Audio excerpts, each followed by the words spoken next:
Akhirnya aku nekat gak ngerokok terus tuh sejak saat itu. Karena aku melihat harga rokok tuh 32.000 saat itu. 25-32.000 itu ternyata dapat dada ayam satu. Nah, Dok, ini kita mau masuk ke pentingnya olahraga nih. Karena kan kehidupannya dokter Tita sekarang kayaknya olahraga hampir setiap hari kan. Oh iya, Kenapa kesadarannya itu tiba-tiba pengen olahraga? oh itu tahun 2022.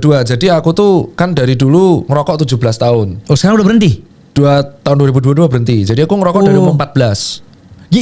Mungkin sebelum kita masuk pentingnya, gimana caranya berhenti ngerokok nih? Mungkin banyak banget orang yang kesusahan dan struggle sekarang. Berhentinya cara ngerokok adalah orang ngerokok tuh keras kepala. Udah dokter ngerokok lagi. Itu kan aku kan. Dan banyak loh, banyak. Banyak ya. Dan nakes, jadi gak hanya dokter, perawat itu ada. Dokter, nakes, cowok, rokok, tetap aja. Iya. Keras kepala. Jadi mau dibilangin siapapun, dia akan tetap keras kepala. Itu aku. Nah aku berhenti itu karena kesadaran ternyata aku tuh goes itu masih ngerokok. Pada waktu goes Jogja-Jakarta itu berhenti untuk merokok. Oh wow. Jadi capek rokok gitu.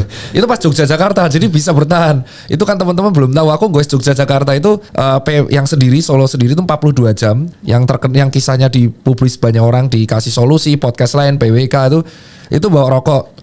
Sadarnya tuh pada waktu itu VO2 max ku 56, tinggi banget. Cuman yang ngerasa kesel adalah aku seandainya, what if pas itu aku mau persiapan Garmin 10 kilo ceritanya. Oke. Garmin mengadakan isi fun race 10 kilo itu 2023 awal. Dan saat itu aku masih rokoknya sudah mulai berkurang. Aku nekat gak ngerokok 2 minggu menuju itu. Ternyata 10 kilo ku sejam. Dan itu pertama kali aku ikut race 10 kilo. Bisa ternyata.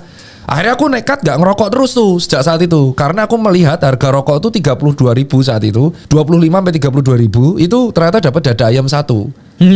Nah saat itulah aku berpikir coba aku mengurangi. Ternyata waktuku semakin kencang dan heart rateku semakin turun. Cuman ada ciri khasnya. Jadi karena aku riwayat merokok dan gak olahraga, tiba-tiba olahraga, resting heart rateku tinggi. Oke. Kalau udah lari terus biasanya 50-an, aku masih di 58 sampai 62 resting heart rate-nya.